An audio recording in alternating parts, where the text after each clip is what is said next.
ਸੋ ਪਹਿਲੀ ਜਿਹੜੀ ਆਪਸ਼ਨ ਆ ਉਹਦੇ ਵਿੱਚ ਉਹਨੇ ਵੇਖੋ ਹੁਣ ਕੀ ਲਿਖਿਆ, comparing several different type of jellyfish, ਕਿ ਬਹੁਤ ਸਾਰੀਆਂ ਜੈਲੀਫਿਸ਼ ਨੂੰ ਕੰਪੇਅਰ ਕਰ ਰਿਹਾ। ਇਹਦੇ ਵਿੱਚ ਟਾਈਪਸ ਦੀ ਕੋਈ ਗੱਲ ਕੀਤੀ, ਆਪਾਂ ਪੜ੍ਹ ਕੇ ਆਏ ਹਾਂ ਟਾਈਪਸ ਦੇ ਬਾਰੇ? ਨਾ ਜੀ। ਟਾਈਪਸ ਬਾਰੇ ਉਹਨੇ ਕੁਝ ਨਹੀਂ ਕਿਹਾ ਹੋਇਆ, ਠੀਕ ਆ। ਉਹ ਤੇ ਦੱਸ ਰਿਹਾ ਕਿ ਮੱਛੀਆਂ ਇਸ ਤਰ੍ਹਾਂ ਬਿਹੇਵ ਕਰਦੀਆਂ ਨੇ, ਇਹ ਉਹ ਟਾਈਪਸ ਬਾਰੇ ਉਹਨੇ ਕੁਝ ਨਹੀਂ ਦੱਸਿਆ। ਸੋ ਇਹ ਵਾਲੀ ਆਪਸ਼ਨ ਤੇ ਵੈਸੇ ਹੀ ਕ੍ਰਾਸ ਹੋ ਜਾਏਗੀ। ਨੈਕਸਟ ਤੇ ਚੱਲਦੇ ਹਾਂ, ਉਹਨੇ ਕਿਹਾ dismissing some common ideas about jellyfish. Dismissing some common ideas about jellyfish, ਇਹਦਾ ਕੀ ਮਤਲਬ ਆ? ਡਿਸਮਿਸਿੰਗ ਮਤਲਬ ਇਗਨੋਰ ਕਰ ਰਹੇ। ਹਾਂ, ਇਗਨੋਰ ਗਲਤ ਕੀਤਾ ਜਾ ਰਿਹਾ ਵਾ ਕੁਝ ਜਿਹੜੇ ਕਾਮਨ ਆਈਡੀਆ ਸੀਗੇ ਜੈਲੀਫਿਸ਼ ਦੇ ਬਾਰੇ। ਇਹਦੇ ਬਾਰੇ ਉਹਨੇ ਲਾਸਟ ਤੇ ਲਿਖਿਆ ਸੀਗਾ, ਜਿੱਥੇ ਉਹਨੇ ਲਿਖਿਆ ਸੀ ਇਨ ਸ਼ਾਰਟ ਇਦਾਂ ਹੁੰਦਾ ਆ। ਇਨ ਸ਼ਾਰਟ ਜਿਹੜੀ ਰੀਸੈਂਟ ਸਟੱਡੀ ਹੋਈ ਆ ਉਹਨੇ ਸਾਨੂੰ ਇਹ ਦੱਸਿਆ ਕਿ ਜ਼ਿਆਦਾਤਰ ਜਿਹੜੀਆਂ ਸਾਡੇ ਬਿਲੀਵਸ ਨੇ ਉਹ ਇਨਐਕੂਰੇਟ ਨੇ। ਇਨਐਕੂਰੇਟ ਦਾ ਮਤਲਬ ਕੀ ਹੈਗਾ ਆ ਕਿ ਉਹ ਗਲਤ ਨੇ, ਅਨੁਮਾਨ ਜਿਹੜੇ ਆ ਗਲਤ ਆ ਸਾਡੇ। ਇਹਦੇ ਵਿੱਚ ਵੀ ਉਹਨੇ ਇਹੀ ਗੱਲ ਕੀਤੀ ਆ ਕਿ ਜਿਹੜੇ ਕਾਮਨ ਕੁਝ ਬਿਲੀਵ ਹੈਗੇ ਨੇ ਉਹਨਾਂ ਨੂੰ ਡਿਸਮਿਸ ਕਰ ਰਿਹਾ ਹੈ ਰਾਈਟਰ ਜਿਹੜਾ ਆ। ਉਸ ਤੋਂ ਬਾਅਦ ਅਗਲੀ ਗੱਲ ਦੇ ਵਿੱਚ ਉਹਨੇ ਲਿਖਿਆ contrasting various early theories about jellyfish. ਠੀਕ ਹੈ ਜੀ, ਇਹਦੇ ਬਾਰੇ ਵੀ ਉਹਨੇ ਗੱਲਾਂ ਕੀਤੀਆਂ ਨੇ ਕਿ ਨਹੀਂ ਕੀਤੀਆਂ ਨੇ? ਵਿੱਚ ਕੀਤੀਆਂ ਨੇ ਜੀ, ਥੋੜੀ ਬਹੁਤੀਆਂ ਨੇ। ਤੇ ਜੇਕਰ ਡੀ ਦੀ ਗੱਲ ਕਰਦੇ ਹਾਂ, ਉਹਦੇ ਵਿੱਚ ਉਹਨੇ ਲਿਖਿਆ ਰਿਜੈਕਟਿੰਗ ਸਮ ਸਾਇੰਟੀਫਿਕ ਫਾਈਂਡਿੰਗਸ ਰਿਗਾਰਡਿੰਗ ਜੈਲੀਫਿਸ਼। ਹੁਣ ਪਹਿਲੇ ਵਾਲੀ ਆਪਸ਼ਨ ਤਾਂ ਬਿਲਕੁਲ ਜਮਾ ਕ੍ਰਾਸ ਹੋ ਗਈ, ਉਹਦੇ ਚ ਕੁਝ ਹੈ ਹੀ ਨਹੀਂ। ਠੀਕ ਹੈ ਜੀ, ਸੋ ਆਪਣੀ ਪਹਿਲੀ ਜਿਹੜੀ ਏ ਵਾਲੀ ਆਪਸ਼ਨ ਹੈ ਉਹ ਤੇ ਆਪਣੀ ਹੋ ਗਈ ਖਤਮ।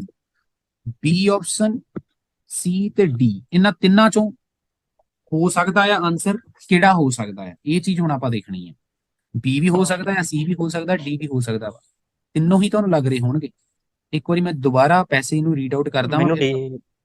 ਤੁਹਾਨੂੰ ਡੀ ਲੱਗ ਰਿਹਾ ਵਾ, ਤੁਹਾਨੂੰ ਸੀਜੂ ਕੀ ਲੱਗ ਰਿਹਾ ਵਾ? तो वो जो नीचे इनएक्यूरेट वाली बात बोली थी उससे बी लग रहा है।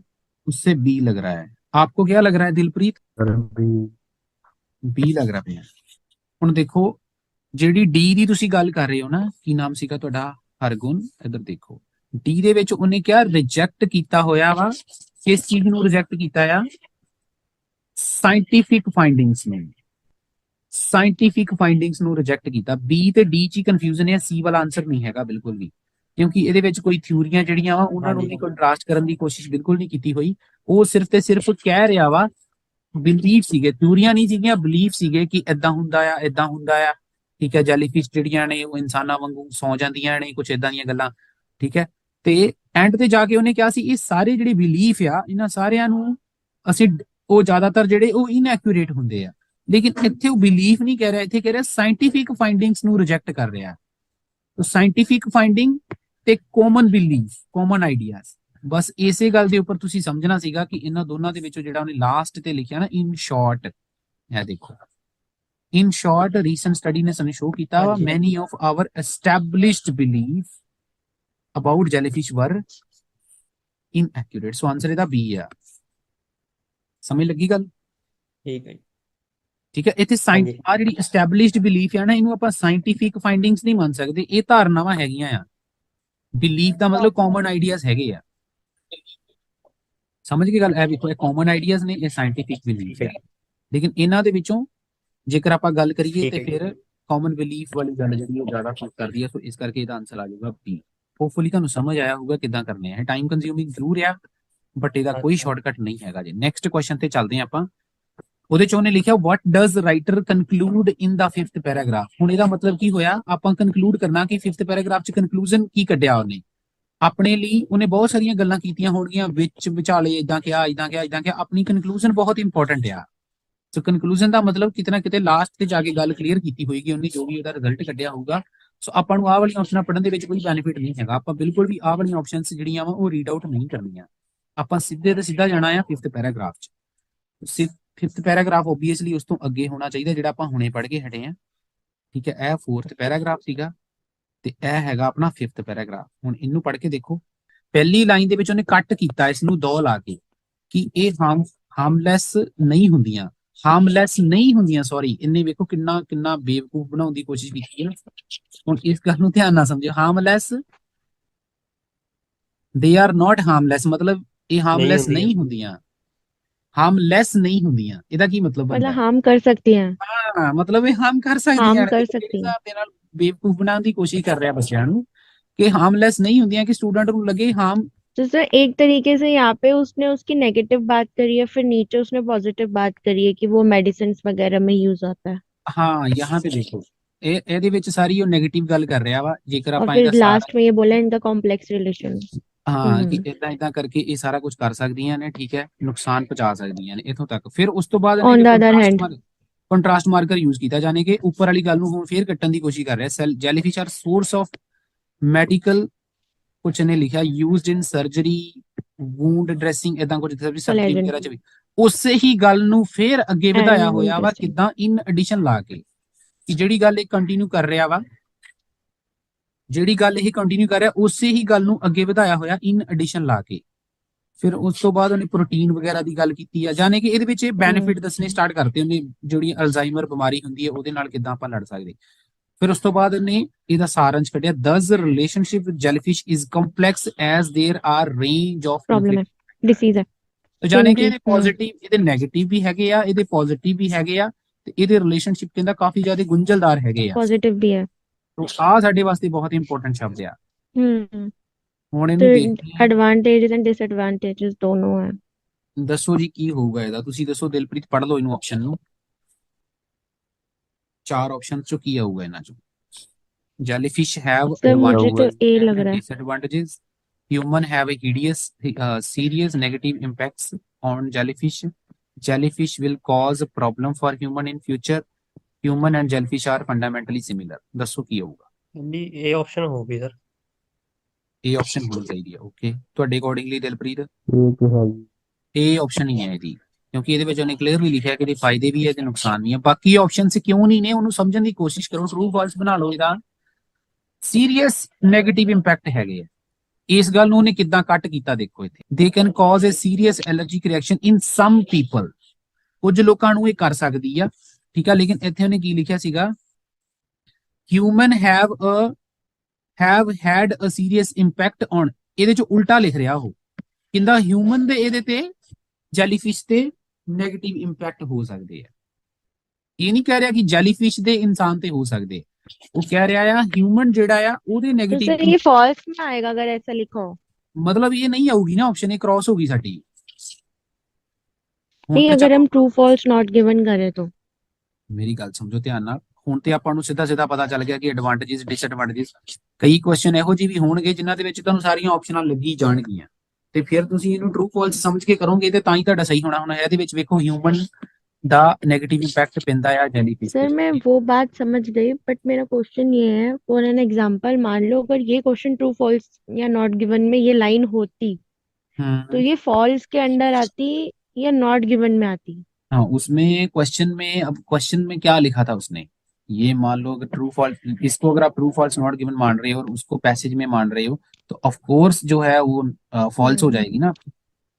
वहां पे वो कह रहा फॉल्स हो मछलियों जाएगी, का हाँ इंसानों यही के ऊपर पूछना। हो, मछलियों का ह्यूमन के ऊपर इम्पैक्ट है, लेकिन यहाँ पे वो कह रहा है कि सर ह्यूमन का फॉल्स का मेन मीनिंग यही होता है वो चीज हो रही है बट उल्टी हो रही है। हाँ कॉन्ट्राडिक्ट कर रहा है। नेक्स्ट उसने लिखा jellyfish will cause problem for human in future, इसके बारे में उसने कुछ लिखा कि आने वाले टाइम में फ्यूचर में ये इंसानों को प्रॉब्लम करेगी, नहीं लिखा, ये वाली ऑप्शन ही नहीं है बीच में, ये दोनों क्रॉस हो गई।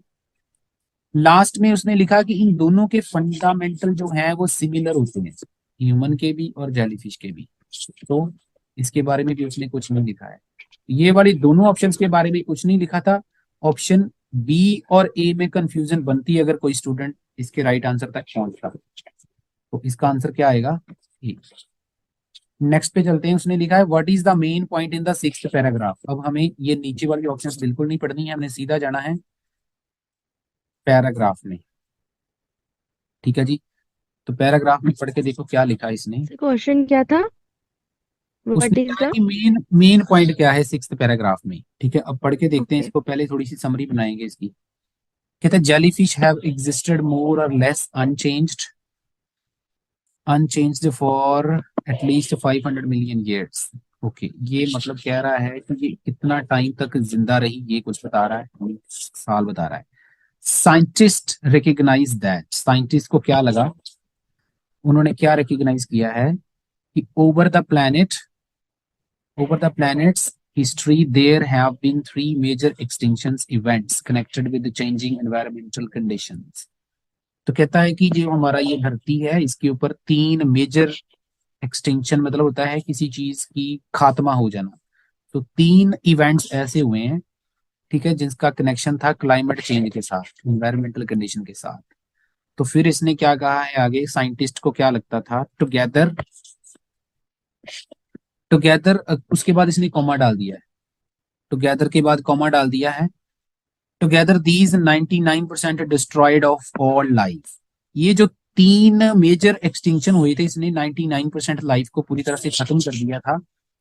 बट यहाँ पे उसने चेंज कर दिया बात को, but jellyfish lived through all 3। ये जो 3 कोई बड़ी आफत आई होगी धरती पे, लेकिन जेलीफिश को कोई फर्क नहीं पड़ा, वो जिंदा रही। रिसर्च इन द मेडिटेरियन सी, ये कोई रिसर्च हुई है, उसने क्या हमें शो किया है, उसने ये शो किया है कि in old age and on the point of death, जब इनकी डेथ होनी होती है, सर्टेन जेलीफिश, कुछ जेलीफिश ऐसी होती हैं, certain is also very important word, are able to revert to early physical state. वो पहली अपनी जो फिजिकल स्टेट होती है उसमें वापस चली जाती है, leading to the assertion that they are immortal. Immortal का मतलब ऐसे फील होता है कि जैसे वो अमर हो गई, मतलब वो मरती, जो बंदा मरता नहीं है ना, जो चीज खत्म नहीं होती उसको हम इमोर्टल बोलते हैं।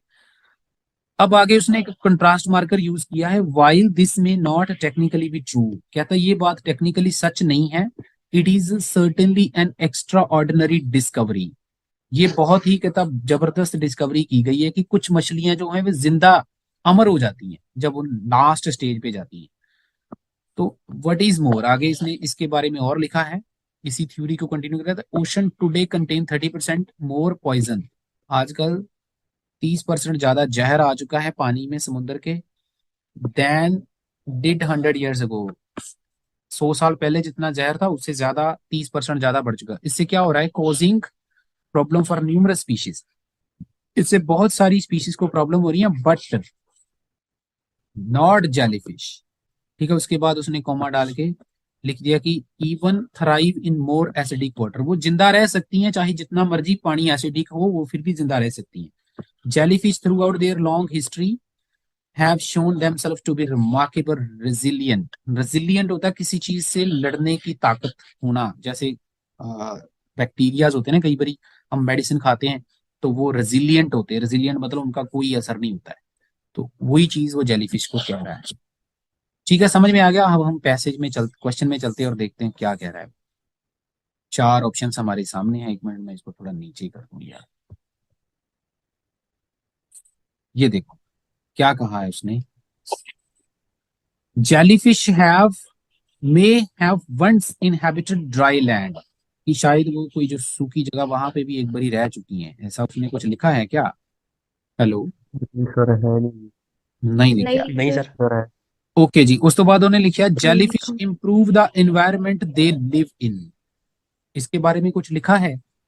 नहीं हम्म, सर नहीं लिखा है। ओके, जेलीफिश नहीं। हैव नहीं। Able to survive over the time, jellyfish ने ऐसा प्रूव यस, किया है, यही है। यही है। प्रूव किया है कि वो पिछले टाइम में सर्वाइव करी हैं। ओके, फिर उसने लिखा है jellyfish have caused other species to become endangered, कि जेलीफिश जो है उसने दूसरे जो नहीं जानवर हैं उनको मजबूर कर दिया खत्म होने के लिए, उनको खात्मे के लिए जाने के जेलीफिश नहीं जिम्मेदार। ये वाले जो ऑप्शन है वो बिल्कुल नहीं दिए। तो मेरे अकॉर्डिंगली एक तो डी ऑप्शन और एक ए ऑप्शन, इसके बारे में बिल्कुल भी जिक्र नहीं किया गया है पैसेज में, तो ये तो पूरी तरह से क्रॉस हो गई।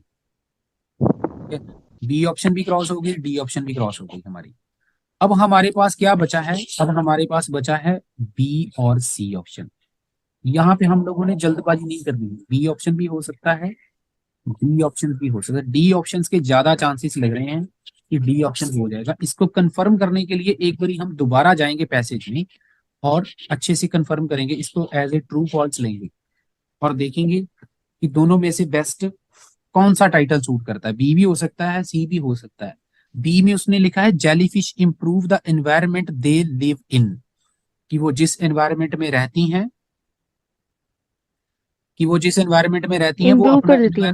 वो अपने आप को इम्प्रूव कर लेती हैं। और सी में उसने लिखा है ना, ऐसा उन्होंने प्रूफ किया है कि वो पिछले टाइम में सरवाइव कर लिया था उन्होंने। देखते हैं इन दोनों में बेस्ट कौन सा है। ਸਰ ਉਹਨੇ ਇੱਕ ਦੱਸਿਆ ਸੀਗਾ ਵੀ ਜੈਲੀ ਫਿਸ਼ ਹੀ ਸੀਗੀ ਆ ਵੀ ਜਿਹੜੀਆਂ ਉਹ ਨਹੀਂ ਹੋਈਆਂ ਸੀਗੀਆਂ, ਪ੍ਰੋਬਲਮ ਨਹੀਂ ਹੋਈਆਂ ਸੀ ਉਹਨੂੰ। दोबारा से एक बारी क्योंकि क्वेश्चन। लास्ट लाइन में लिखा जेलीफिश थ्रू आउट रेजिलियंट वाली बात। हाँ वो जिंदा रही हैं, टाइम की ही बात कर रहा है। सी है ऑप्शन इसका, बी नहीं है, सी है। सी करेक्ट ऑप्शन है। ठीक है आपका। आगे चलते हैं, लास्ट वाला क्वेश्चन हम रीड आउट करते हैं। ये समझ में आया ना कैसे करना? देखो